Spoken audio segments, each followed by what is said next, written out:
Okay, right. I'm continuing to discuss the predictions for the United Kingdom, and we've done part one. I was just going on to say that another narrative we hear from Elon Musk recently, but we also hear it in the UK. Oh, Brits and Americans, they're lazy. They don't want to work hard, blah, blah, blah.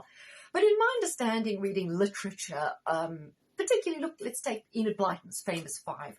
Children were encouraged to be independent, to have adventurous spirits, to have loads of different experiences, to discover the world and to work it out themselves, not to be bookworms and nerds who were like just slavishly devoted to their education to the exclusion of all other development and who were just kind of hitting the books obsessively, right? So a part of our culture is to have the broader life experience, which ultimately does lead to more innovation. So let's not have them watering down our values to just democracy, which is crap anyway, mob rule, whatever, and tolerance. That's all our values have been reduced to. Not the spirit of adventure, being competitive, being fair in competition, music, innovation, creativity, the sports, the spirit of adventure, taking challenges and risks, right? This is all part of it as well.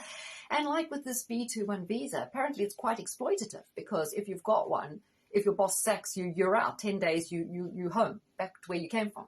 So it does encourage people to put up with more rubbish from an employer, to take less of a salary, work hard hours. It's not really good for anyone involved anyway. Now, the big thing you're going to see in the chart is Uranus, which is just near the descendant. So Uranus is in the first degree of Libra. Uranus, UK ascendant is 6 degrees of Libra. Uranus, therefore, in the 12th house. Uranus is experiencing numerous hits, right? The Saturn-Neptune conjunction in the first degree of Aries is going to be triggering Uranus. What's more, the progressed moon in the UK chart is going to be triggering Uranus. And the solar arc Saturn-Neptune square is going to be triggering Uranus. What does this mean? Well, I found that a very interesting thing to analyze. Uranus is a sudden events, upheaval, a simmering discontent that's related to the theme of rebellion, but it's also subversion. Who's subverting here? Elon Musk through his funding of reform? Because we know reform are a stalking horse for more globalism because their backers are invested in the property market, in various things that require the status quo to be maintained. So really, reform are very much a release valve.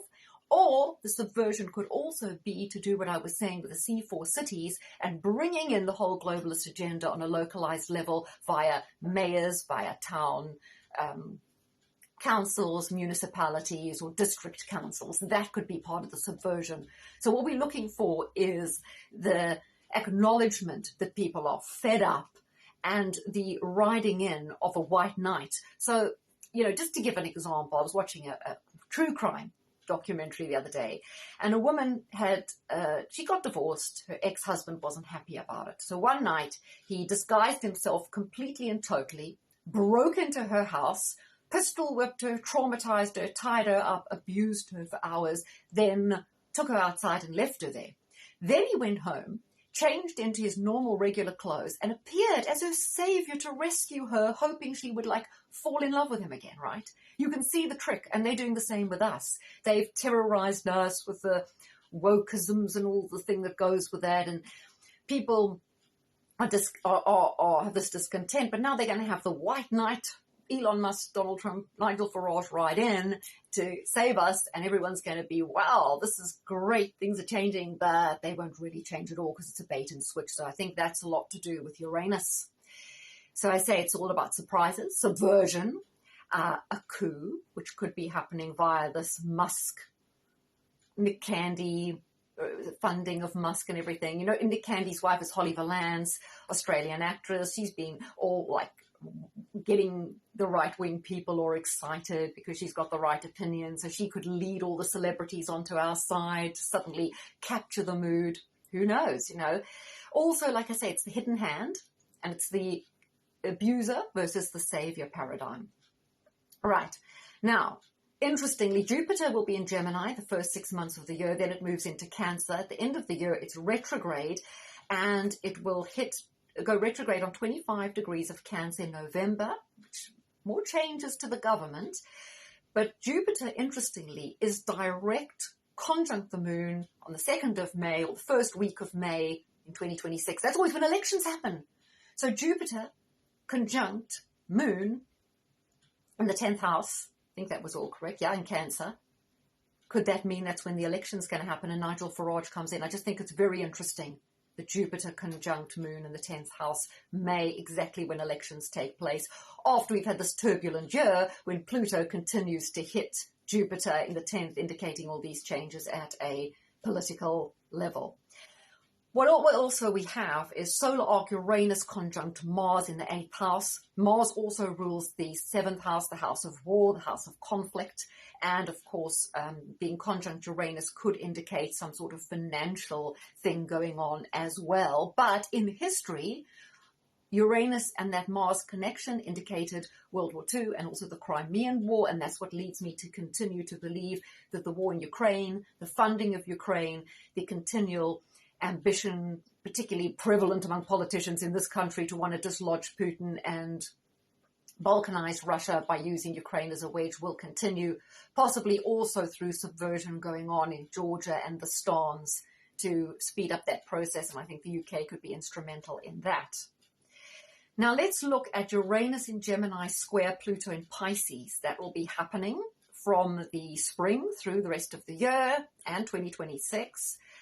When else did that happen? Falklands War. So again, we have a tick when it comes to wars. The war in Iraq, that was the 2003, the second war in Iraq to get rid of Saddam. It happened during World War II. Okay, another tick on that.